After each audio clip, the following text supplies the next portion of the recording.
തെരഞ്ഞെടുപ്പിലാണ് ഒരു BJP ചെറുപ്പക്കാരൻ സന്ദീപ് വാര്യർ ഞങ്ങളുടെ കൂട്ടത്തിലേക്ക് വന്നത്. അവിടെ പിന്നെ മാരാർജി ഭവനിലുള്ളതിനേക്കാൾ വലിയ വിഷമമായിരുന്നു AKG സെന്ററിൽ. നിങ്ങൾ പൊട്ടിക്കരിയായിരുന്നു സർ. ഞാൻ ഈ നന്ദി പ്രമേയത്തെ എതിർക്കുകയാണ് സർ. 9 കൊല്ലത്തെ ഭരണം കൊണ്ട് സർ നമ്മുടെ സംസ്ഥാനം എവിടെയാണ് എത്തി നിൽക്കുന്നത്? പണമില്ലാത്തതിനാൽ പ്രഖ്യാപിച്ച പദ്ധതികളിൽ പകുതി ആദ്യം വെട്ടിക്കുറച്ചു.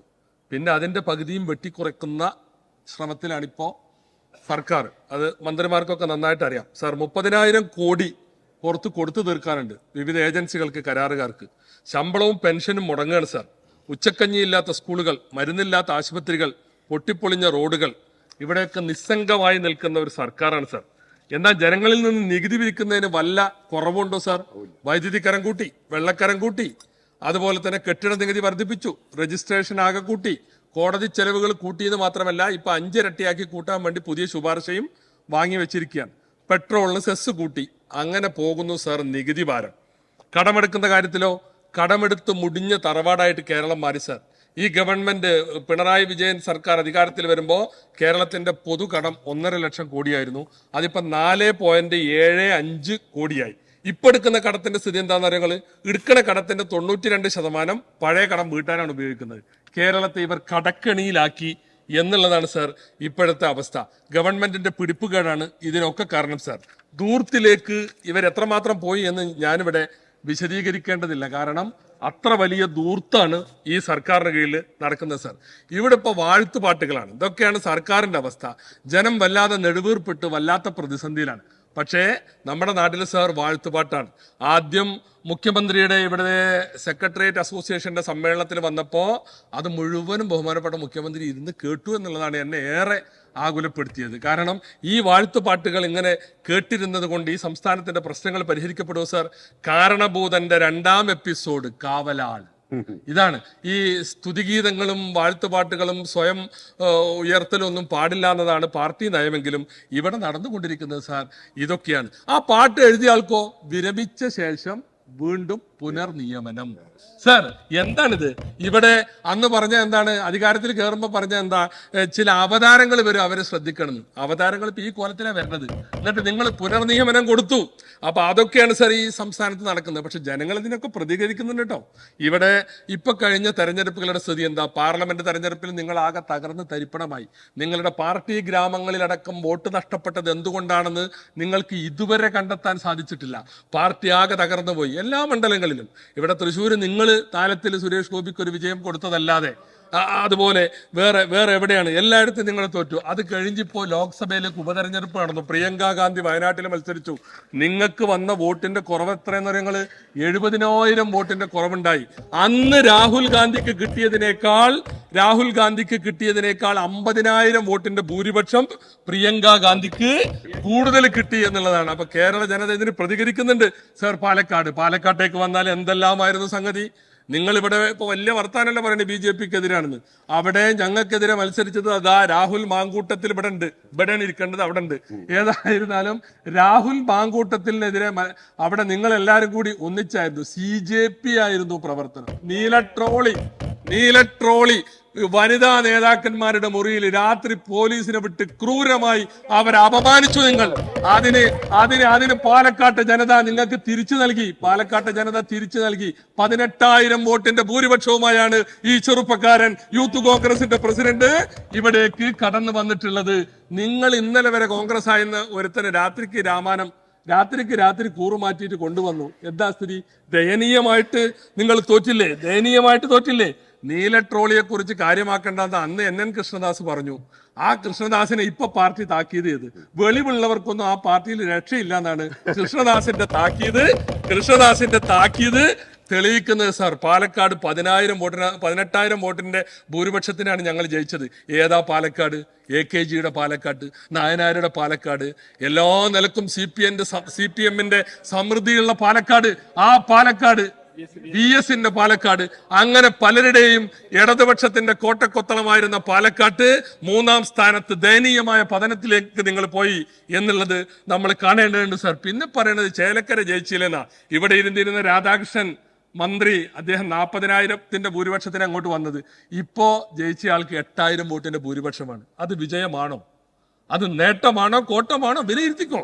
നിങ്ങൾക്കെന്തും പറയാം, നേട്ടമാണോ കോട്ടമാണോ എന്നൊക്കെ വിലയിരുത്താം.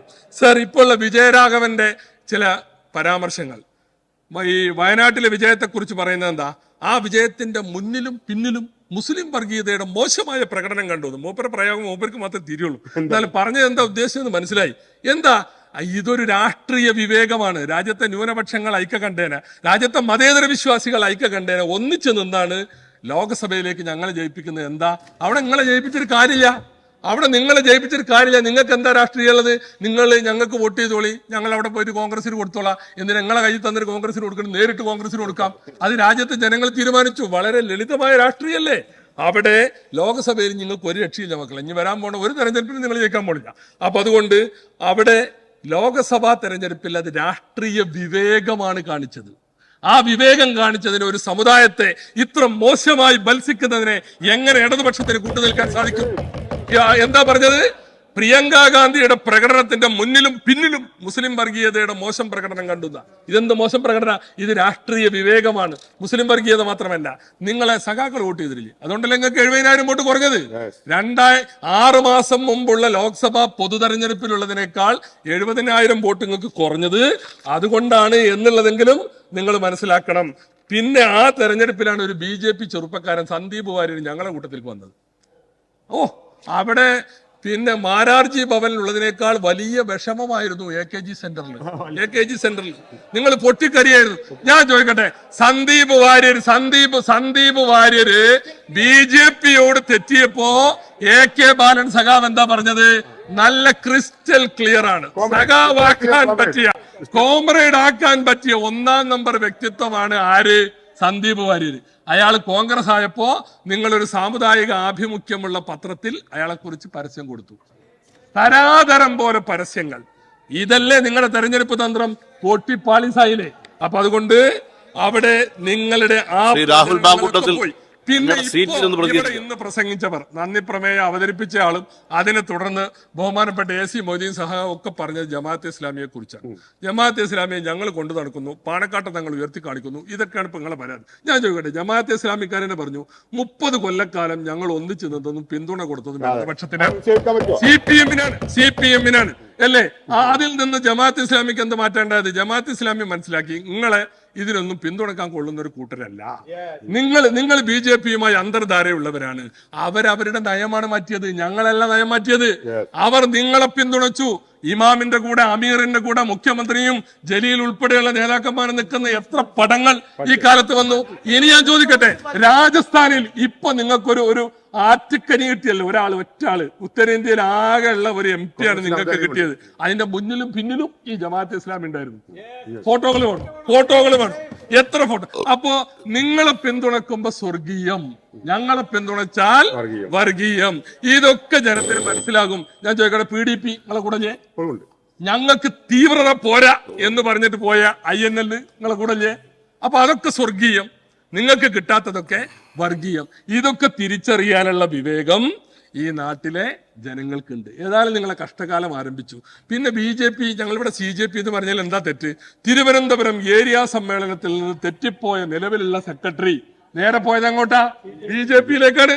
അയാൾക്കറിയാതെ രണ്ടും ഒന്ന് തന്നെയാണ് ഏകദേശം. CPM-ൽ പ്രവർത്തിക്കുന്ന ആള് തെറ്റിപ്പോയിട്ട് നേരെ പോയിട്ട് മെമ്പർഷിപ്പ് എടുത്തത് BJPയുടേതാണ്. ആലപ്പുഴയില് ജില്ലാ പഞ്ചായത്ത് മെമ്പർ. അങ്ങനെ എത്രയാൾ. അപ്പോ നിങ്ങൾക്കാണ് ഈ കച്ചവടത്തിൽ നഷ്ടം. ഇങ്ങനെ ഒരുമിച്ച് ഒപ്പം നിൽക്കണ്ട. കാരണം ആൾക്കാർക്ക് തോന്നുകയാണ്, ഏരിയ സെക്രട്ടറിക്ക് വരെ തോന്നി ഇത് രണ്ടിൽ പ്രവർത്തിച്ചാലും ഒന്ന് തന്നെയാണ് അല്ലേ? അപ്പോ ഇവിടെ നീല ട്രോളി വിവാദമായിരുന്നു ഈ ചെറുപ്പക്കാരനെതിരെ ഏറ്റവും കൂടുതൽ എടുത്ത്. നമ്മളെ സ്പീക്കർ ഇവിടെ വന്നപ്പോൾ അയാൾക്ക് ഒരു നീല ട്രോളിയാണ് സമ്മാനിച്ചത് എന്ന് അത് ആ വിജയത്തിന്റെ ഒരു പ്രതീകമായിട്ട് ഞാൻ കാണുകയാണ്. ഏതായിരുന്നാലും ഞാൻ ദീർഘിപ്പിക്കുന്നില്ല. വളരെ ദുരിതത്തിലാണ് ജനങ്ങൾ. ആ ജനജീവിതം ദുസ്സഹമായ സാഹചര്യത്തിൽ ഇല്ലാത്ത കാര്യങ്ങൾ പറഞ്ഞ് അവതരിപ്പിച്ച ഈ നന്ദി പ്രമേയത്തെ ഞാൻ വളരെ ശക്തമായി എതിർക്കുന്നു.